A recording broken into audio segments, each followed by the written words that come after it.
ఎంతసేపు వెయిట్ చేయాలరా? వచ్చేసాను కదరా, ఒక జ్యూస్ చెప్పు. అమ్మా ఒక జ్యూస్ తీసుకునిరా. అలాగే సారు.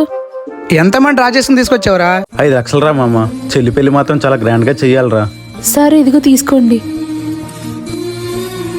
పదరా మామ, టైం అవుతుంది, వెళ్దాం. సరే ఇదిగో అమ్మా డబ్బులు తీసుకో. పదరా. పదరా. అరే మామ, బ్యాగ్ మర్చిపోయినరా. రే ఎంత పని చేసావురా, పద వెళ్దాం. సారు రే నా బ్యాగ్ రా. రే రా వెళ్దాం. డబ్బులన్నీ ఉన్నాయా? ఉన్నాయిరా. ఈ బ్యాగ్ మీ దగ్గర ఉందంటమ్మా. అసలు ఏం జరిగింది? అయ్యో సార్ వాళ్ళు బ్యాగ్ మర్చిపోయారే. వీడెవడా సార్ వాళ్ళు బ్యాగ్ తీసుకుని వెళ్తున్నాడు? రే ఆగరా, ఆగరా, రే ఆగు, రే వదలరా. పోలీస్, పోలీస్, అమ్మా.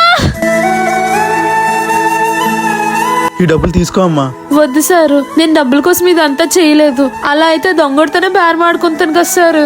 మరి ఏం కావాలో చెప్పమ్మా. ఏమీ వద్దు సారు. ఏమడిగినా వద్దంటున్నావు, మరి ఎందుకమ్మా ఇదంతా చేసావు? మీరు మాట్లాడుకుంటుంటే విన్నాను సారు, మీ చెల్లెలు పెళ్ళని. ఆ ఆడపిల్ల జీవితం ఆగిపోకూడదని ఇదంతా చేశాను సారు.